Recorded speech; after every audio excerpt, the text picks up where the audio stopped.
Olá, paz do Senhor. Teve mais uma pergunta aqui bastante interessante, né? Bastante interessante, que talvez as pessoas se impactem bastante quanto a isso, lá no Message, tá? A Gersilma, né? Ela perguntou, como posso fazer missões e evangelismo sem dinheiro? É um grande dilema, né? É a primeira luta que entra aqui dentro, né? Principalmente quando você é enviado, que você não tem apoio de igreja, você não tem garantia mensal, você não tem uma agência missionária, e a pessoa fala, como é que eu vou enviar? Eu tenho família para cuidar, eu tenho filho para cuidar, eu tenho aluguel para cuidar. E aí aquela história, o problema que quando acontece isso, é que nós, na realidade, isso aconteceu comigo, tá? Eu fui já enviado por agência missionária, eu fui enviado por igreja, e hoje não tenho nesse sustento, não tenho esse aporte, né?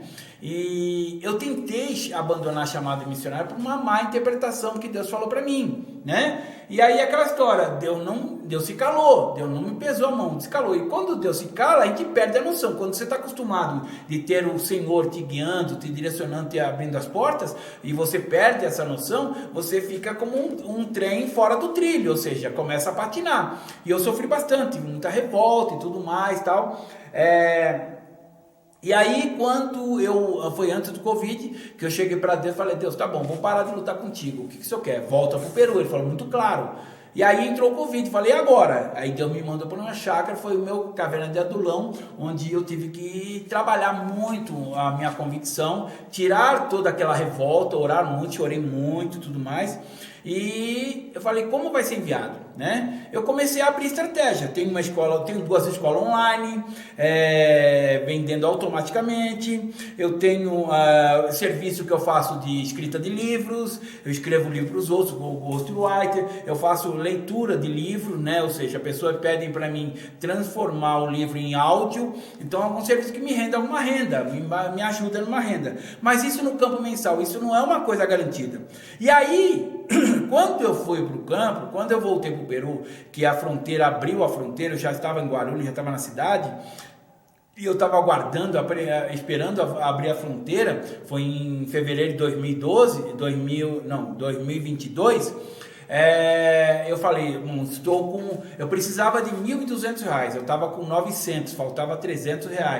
Eu falei, eu vou comprar passagem. Abriu a fronteira na quinta-feira, eu esperei a sexta e falei, pessoal, vou embora, não tenho dinheiro completo e vou embora. Chegou na segunda-feira, fui saindo de casa, até ali faltava os R$ 300, e é muito dinheiro, o pessoal sabe, para ter uma oferta nesse nível, né? E aí chegou na segunda-feira, eu saindo, quando virei a primeira esquina, um pastor me liga, entre em contato, e sabe que eu falo muito? Falou, Eduardo, não tem muito tempo para conversar não, me manda teu Pix. Aí eu mandei para ele. Claro, a gente pensa assim que é R$ 50, R$ 100 no máximo. Ele mandou exatamente o dinheiro que estava faltando, os R$ 300. Eu perdi as forças na perna, comecei a chorar na rua, sentei na guia e falei, Deus, aí aquela história, sempre um problema na cabeça da gente. Falei, Deus, eu tenho dinheiro da passagem integral, que eu pensei em colocar no cartão de crédito, mas eu falei assim, como é que eu vou pagar depois, né? Se a gente não tem nenhuma garantia. E aí, se eu tenho uma ideia, eu comprei a passagem, R$ 1.200, eu vim pelo Acre dessa vez, e eu falei, Deus, e agora? E a comida? Que são 3 dias de viagem, a comida. E não foi 3 dias, foi 5, porque ficamos 2 dias parados ali no Mato Grosso, por causa das enchentes. Eu falei, e a comida? Deus deve ter dado risada nessa hora, né? Falou, cara, eu abri as portas para completar o dinheiro e ele ainda pensa no dia da manhã. Ou seja, né? Ele pensa no amanhã, não confia em Deus. E Deus não deixa eu voltar. Mesmo nos 2 dias que eu fiquei na rodoviária, tive que tomar banho, que estava muito quente. E aquela história, não faltou um dia para faltar. Aparecia dinheiro na minha conta do nada, assim, né? E eu contando para as pessoas, meu grupo de intercessores falando o que estava acontecendo, e as pessoas ajudando. Então, ou seja, Deus não faltou. O problema do dinheiro está na nossa cabeça.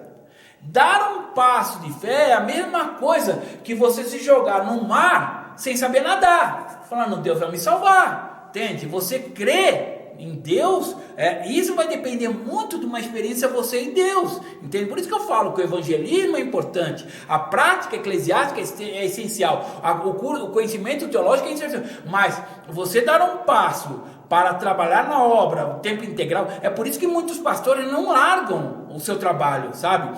Consegue assimilar o trabalho material com o trabalho espiritual. Porque é só culto à noite, que não sei o que.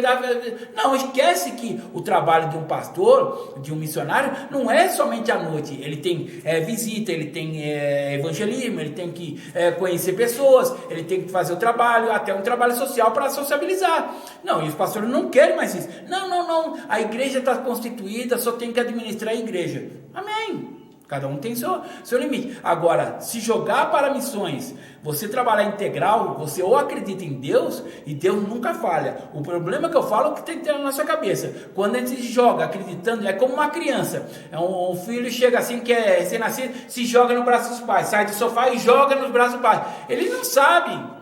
Ele tem certeza que o pai vai segurar, mas se o pai não segurar, ele nunca teve experiência ao contrário. Então a experiência você com Deus vai dar toda a confiança de você se jogar no braço do Senhor e saber que Ele vai sustentar. Eu vivo isso, eu conheço muitos missionários que estão vivendo isso, entende? Que estão dependentes 100%. E a gente começa a ver que antes a gente não dependia 100% de Deus, a gente dependia de homens e a gente dependia de uma parte de Deus. Hoje, quando você não tem um aporte financeiro da igreja, um compromisso da igreja com você ou com a agência missionária, você vê que você depende realmente de Deus. E Deus nunca falha. Deus nunca falha, pelo menos na minha vida e na vida das pessoas que estão cá. Agora, não é se jogar no campo, vou fazer missões e vou pela fé, né? E achando que não precisa de uma preparação e não precisa de uma direção de Deus, achando que o seu desejo vai ser fora. E esse é o problema. Você precisa ter confiança que Deus te enviou para onde Deus te enviou. E isso começa com aquele cursinho lá que eu explico sobre os caminhos desse caminhada. Você precisa conhecer o campo, visitar, não para tentar fazer alguma coisa, mas para ver como os missionários trabalham e qual o trabalho que vai mais agradar seu coração. Porque Deus não vai colocar um trabalho que seja peso contra o seu coração, mas que seja agradável ao seu coração, que você comece a amar aquele povo, para você falar de Jesus para aquele povo, porque sem amor você não fala de Jesus, entende? É muito claro isso. Então, o problema, como eu volto a falar, o problema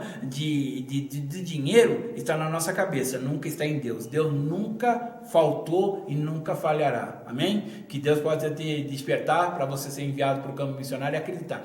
Se você tiver alguma questão, entre no grupo do Messenger para você colocar sua questão lá, né? Tem um link aí embaixo. E se você quiser, de repente, nos ajuda a divulgar esses vídeos. Lá na nossa página web tem os vídeos, você pode divulgar nas suas redes sociais, ajudando a desmistificar a chamada missionária. Que Deus te abençoe, a paz do Senhor.